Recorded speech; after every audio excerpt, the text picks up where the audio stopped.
Hello, brothers and sisters. This is Pastor E.O. Jackson coming to you this evening with the Bible study from the G Block. It's been a minute. Hope you all get a chance to see and enjoy this particular study for this evening. I started a series of lessons about things you should know. And tonight I'm in the Gospel of John, chapter 5.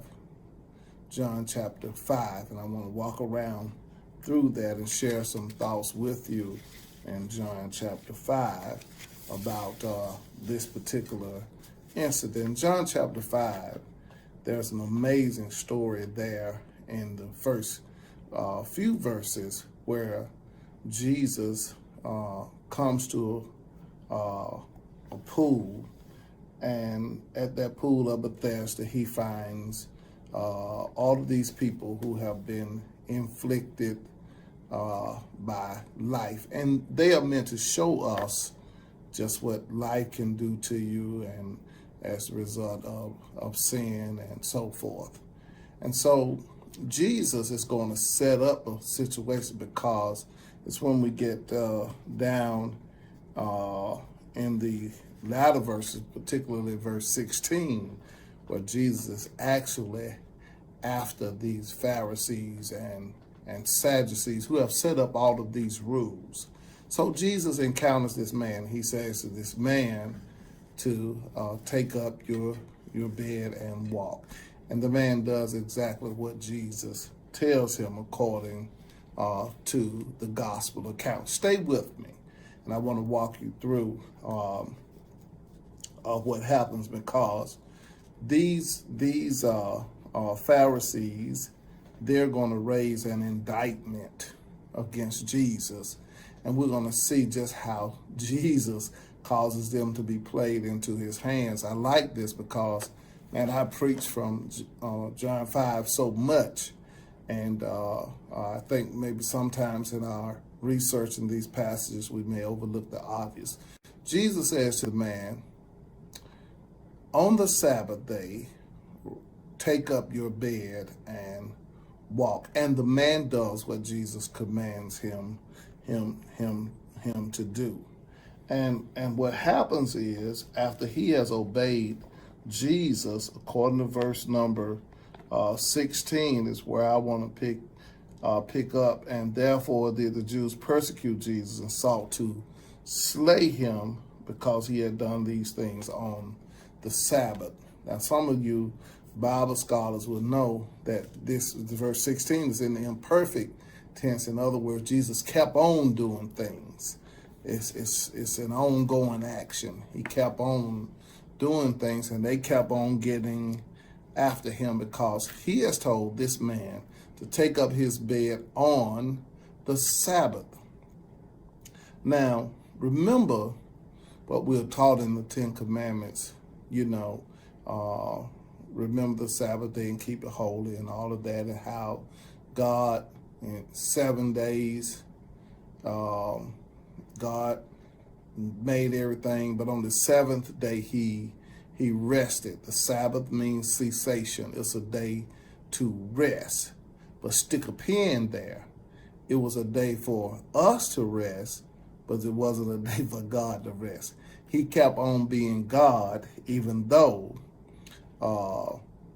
he teaches us to take a day and set aside that day as a day of cessation. That day was set aside. It was the Sabbath. You would cease from doing what you normally and typically would do. And so, but these Sadducees and Pharisees, they had added so many rules on to the Ten Commandments. So rule 39 was that on the Sabbath day, you couldn't move anything, you couldn't pick up anything. But Jesus has healed this man, this paralytic, on the Sabbath day. And so by healing him, he has profaned the Sabbath, and he tells him to take up his bed and walk. And so what Jesus has done, he throws down the gauntlet, because remember, we've been teaching John, the Gospel of John. His aim and his intent is unlike the similar Gospels. His aim and his intent is to show us, in fact, that Jesus is God. I don't know if the Facebook crowd, if you got a chance to catch the earlier lessons. We had to take a little break. So much was going on with deaths around. But in those earlier lessons in chapter 1, we were able to discover in the beginning was the Word. We discovered the Word was God. And so that Jesus is essentially God. And we've dealt with that. And so now he's throwing down the gauntlet in their face. So they're going to indict Jesus. We're going to see his indictment. It's going to be raised, it's going to be refuted, and then it's going to be reversed. So Jesus now, let's look at this indictment that is raised. In verse 16, Jesus begins this battle, and he throws down the gauntlet, and Jesus picked it up and threw it in their faces. So they decide, we've got to kill him. We're going to get rid of him. So in verses 17 through 38, we see the indictment that they raised against Jesus, that he has profaned the Sabbath. We see it refuted. The Lord denies that he had broken the Sabbath. And so you have a long, complex interchange between Jesus and them. Have a long, complex charge against him. And so what Jesus is going to do, he's going to call, if you will, three witnesses who are going to attest to his innocence. He's going to call the Father. He's going to call his forerunner, and then he's going to call his fruits. Let me say it again. These are his witnesses. He's going to call, first of all, the Father. He's going to call his forerunner, and then he's going to call his fruits. So these are his witnesses that's going to come and to prove that he has not desecrated nor distorted the Sabbath. It was their beliefs, not his behavior, that they were after. And so now he's going to call his witnesses. So you start there in verses 17 through 18. He says, let me call my first witnesses. These are some things you need to know. All of this is a byproduct of John chapter 5, those earlier verses when he tells that man, take up your bed and walk. Now you understand the context against that particular passage. So he says, but Jesus answered, my Father worketh hitherto, and I work. I have my King James with me. Therefore the Jews sought the more to kill him, because he not only had broken the Sabbath, but said also that God was his Father. So he calls God as a witness, and their trouble is that he is putting his activity on par with God. I hope y'all hear me. He's putting his activities on par with God, and that they could not accept. They could not understand. And as far as they were concerned, that Jesus had ignored the part about God working, and the fact that Jesus plainly makes himself equal with God. So they sought to kill him the more, because they looked at the fact that he is making himself equal with God. So they were more determined to kill him. So 3 times they attempted. John 5:17, John 8:58 through 59, and John 10. And then finally they get around to it in Mark 16, where they were able to kill him but it was sold on the grounds that Jesus claimed to be God. And that was something they disbelieved, and it was something that John was determined to demonstrate. Let me say that again. It was something the Jews disbelieved, and it was something that John was determined to demonstrate, and that was that Jesus, in fact, is God. So the next thing he does, the Lord, he spoke of the Father and the Son, the Father and the Son. I told you he was going to call three witnesses, and so now they are enraged because he claims to be equal with God, and Jesus does not shrink away from this. He claims, listen, I am God. So in verse 19, that was a question of his loyalty. Within the Godhead, the loyalty of the Son to the Father. He said, verily I say unto you, the Son can do nothing of himself, but what he seeth the Father do. For what things soever he doeth, these also doeth the Son likewise. In other words, he says there is no friction, there is no independence, that God and I are operating on the same schedule and on the same level.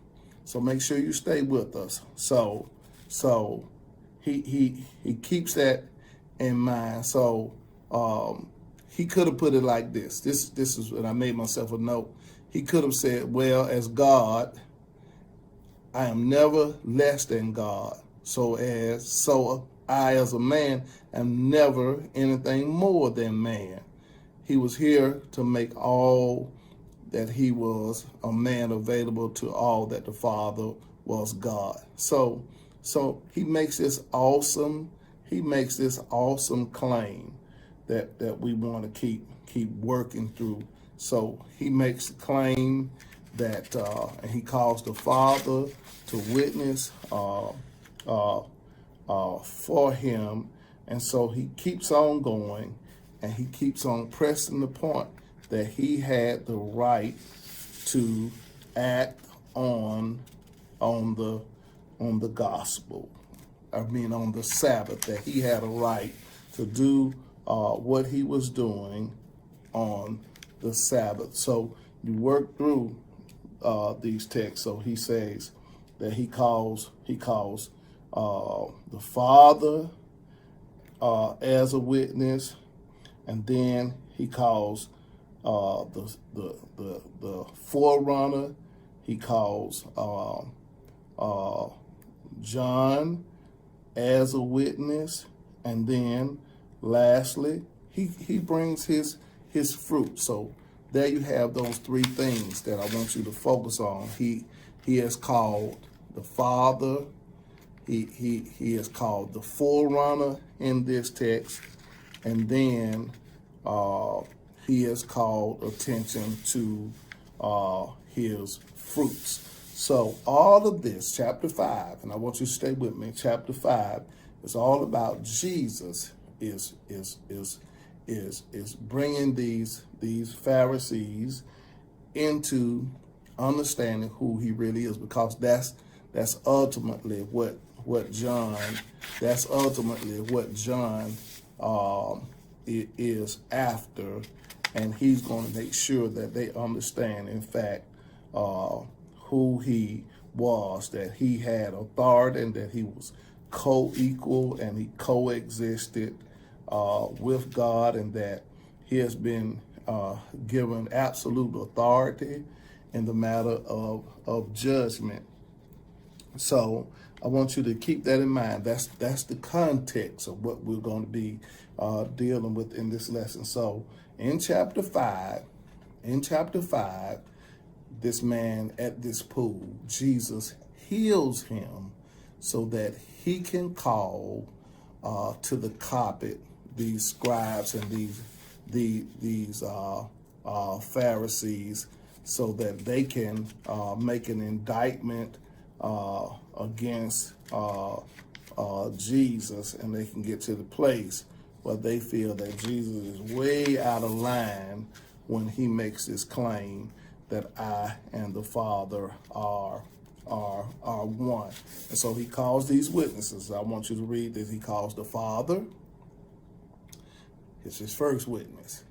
Then he calls the forerunner, and then he calls his fruit. He invites them to look at what he has done.